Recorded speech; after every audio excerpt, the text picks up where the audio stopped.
और जो भी ग्रह होते हैं, जैसे नवग्रह गाए हुए, उन ग्रहों का जो हिस्सा उन ग्रहों से कारण या अकारण छिटक कर अलग हो जाता है तो उसे उपग्रह कहा जाता है। क्या कहा जाता है? उपग्रह। माने उस ग्रह से पैदा हुआ। तो बताओ, इस पृथ्वी रूपी ग्रह का उपग्रह कौन माना जाता है? चंद्रमा। वो ऐसा उपग्रह है इस सौर मंडल में जो पृथ्वी को रात में प्रकाश देता है। क्या? धरणी माता को प्रकाश कब देता है? रात में प्रकाश देता है। इसलिए वो कृष्ण चंद्र कहो, ब्रह्मा रूपी चंद्रमा कहो,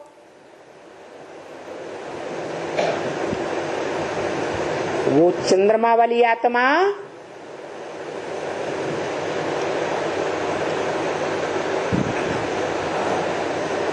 रात में किसकी पालना करती है? उपग्रह के रूप में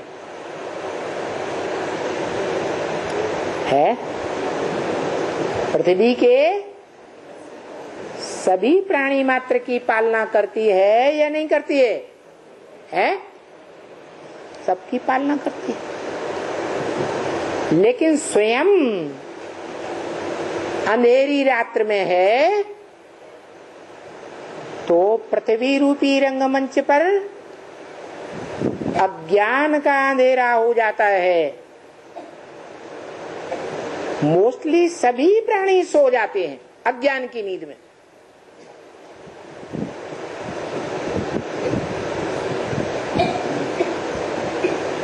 सब समझ तो गए होंगे कि हद की बात यहाँ की जा रही है, हद की दुनिया की या बेहद की दुनिया की बात की जा रही है।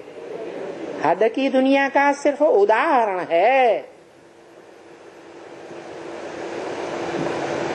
लेकिन बेहद की दुनिया की बात है, बेहद के ज्ञान सितारों की बात है, आत्मा रूपी सितारों की बात है। आसमान के सितारों की बात नहीं, धरती के सितारों की बात है। वो धरती के सितारे चाहे सूर्यवंश के हो, चाहे चंद्रवंश के हो। सतयुग में सूर्यवंश गाया हुआ है, त्रेता में चंद्रवंश गाया हुआ है, द्वैतवादी द्वापर युग में दो दो धर्म, दो दो राज्य, दो दो कुल, दो दो भाषाएं बनाने वाले धर्म पिताएं द्वैतवाद फैलाते हैं। तब से इस दुनिया में अज्ञान का अंधेरा फैल जाता है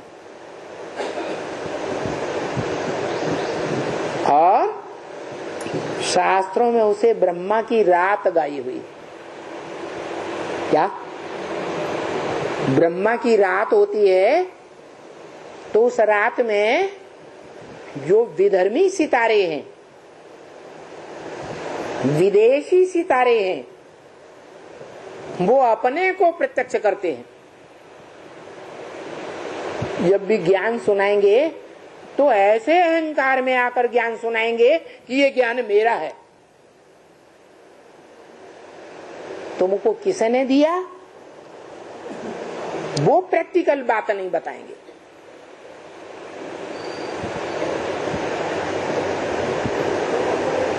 क्यों?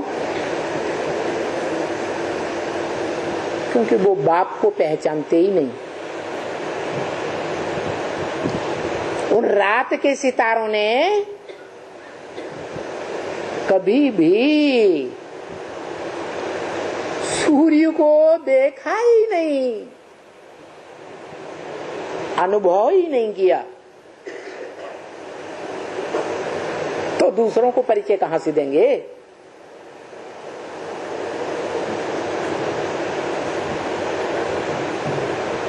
वो ज्ञान चंद्रमा की गोद में खेलने वाले सारे सितारे हैं,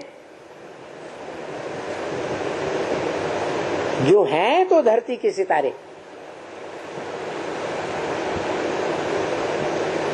लेकिन 500-700 करोड़ मनुष्य रूपी सितारे, मनुष्य आत्मा रूपी सितारे सब ज्ञान चंद्रमा की रोशनी में सोने वाले हैं, मोस्टली सोते हैं। सूर्यवंशी आत्मा रूपी सितारे भी अज्ञान की नींद में सो जाते हैं, और चंद्रवंशी हो, इस्लाम वंशी हो, बौद्धी वंशी हो, क्रिश्चियन वंशी हो, 9 आस्तिक धर्मों में से कोई भी धर्म के सितारे हो, सब अज्ञान की नींद में सोते हैं।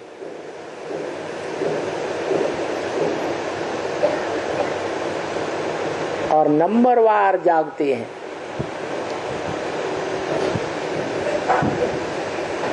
जब अज्ञान सूर्य उदय होता है,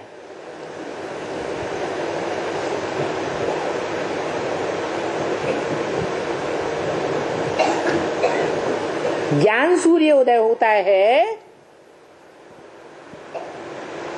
तो कौन से सितारे हैं जो पहले पहले जागते होंगे?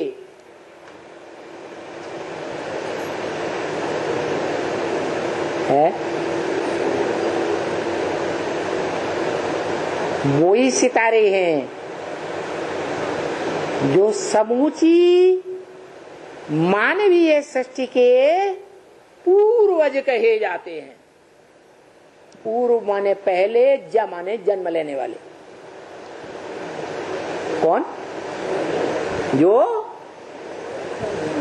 समूची मानवीय सृष्टि, चाहे सूर्यवंशी हो, चंद्रवंशी हो, इस्लाम वंशी हो, बौद्धी वंशी हो, क्रिश्चियन वंशी हो, सिख वंशी हो, आर्य समाजी हो, सन्यासी हो, कोई भी वंश के सितारे हो, जैसे जैसे धर्म पिताएं और उनके फॉलोअर्स आते हैं नंबरवार इस सत्य रूपी रंगमंच पर, जीवन में रहते रहते इन स्थूल आंखों से संसार को देखते हैं, उसी क्रम से जब असली ज्ञान सूर्य शिव परमात्मा परमपिता इस सृष्टि पर प्रत्यक्ष होते हैं, तो वो नंबरवार बाप को पहचानते हैं, जन्म लेते हैं। उनमें 8 धर्मों के जो विशेष आस्तिक धर्म हैं, उनके जो पूर्वज हैं, पहले पहले प्रत्यक्षता रूपी जन्म लेते हैं और बाप को पहचानते हैं, और पहचान करके बाप के साथ जुड़ जाते हैं। सिर्फ निराकार बाप के साथ नहीं जुड़ते, पहले ही बता दिया, सगुण ही अगुण ही नहीं कछु भेदा। जो सगुण है, साकार है, वो ही निराकार, जो निराकार है वो ही साकार है। जिसकी यादगार है शिवलिंग,